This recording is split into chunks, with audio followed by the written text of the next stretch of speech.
আজ ৬ জানুয়ারি বিএনপির সিনিয়র যুগ্ম মহাসচিব রুহুল কবির রিজভী এক প্রেস বিজ্ঞপ্তির মাধ্যমে দলীয় শৃঙ্খলা পরিপন্থী কর্মকাণ্ডে জড়িত থাকার অভিযোগে সিলেট বিএনপি সহসভাপতি নজরুল হোসেনকে দলের প্রাথমিক সদস্য পদসহ সকল পর্যায়ের পদ থেকে বহিষ্কার ঘোষণা করেছে। দলটির দেওয়া প্রেস বিজ্ঞপ্তিটি তুলে ধরা হলো।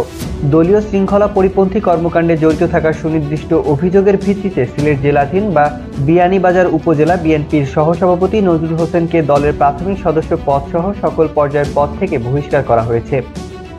এছাড়া রাজশাহী জেলাধীন তাহেরপুর পৌরসভার অন্তর্গত ৪ নম্বর ওয়ার্ডের বিএনপির সভাপতি মোহাম্মদ আলতাফ হোসেন, রাজশাহী জেলাধীন বাগমারা উপজেলার অন্তর্গত নরদাস ইউনিয়ন বিএনপির সিনিয়র সহসভাপতি ও বর্তমান ভারপ্রাপ্ত সভাপতি মোহাম্মদ রফিকুল ইসলাম, বাগমারা উপজেলার অন্তর্গত শ্রীপুর ইউনিয়নের বিএনপির সাধারণ সম্পাদক মোহাম্মদ সালাম পারভেজ, বাগমারা উপজেলার বিএনপির আহ্বায়ক কমিটির সদস্য ও গোয়ালকান্দি ইউনিয়ন বিএনপির যুগ্ম সম্পাদক মোহাম্মদ রাশিদুল ইসলাম এবং বাগমারা উপজেলার অন্তর্গত গণিপুর ইউনিয়নের স্বেচ্ছাসেবক দলের যুগ্ম সম্পাদক মোহাম্মদ জামিল আহমেদকে দলের প্রাথমিক সদস্য পদসহ সকল পর্যায়ের পদ থেকে বহিষ্কার করা হয়েছে।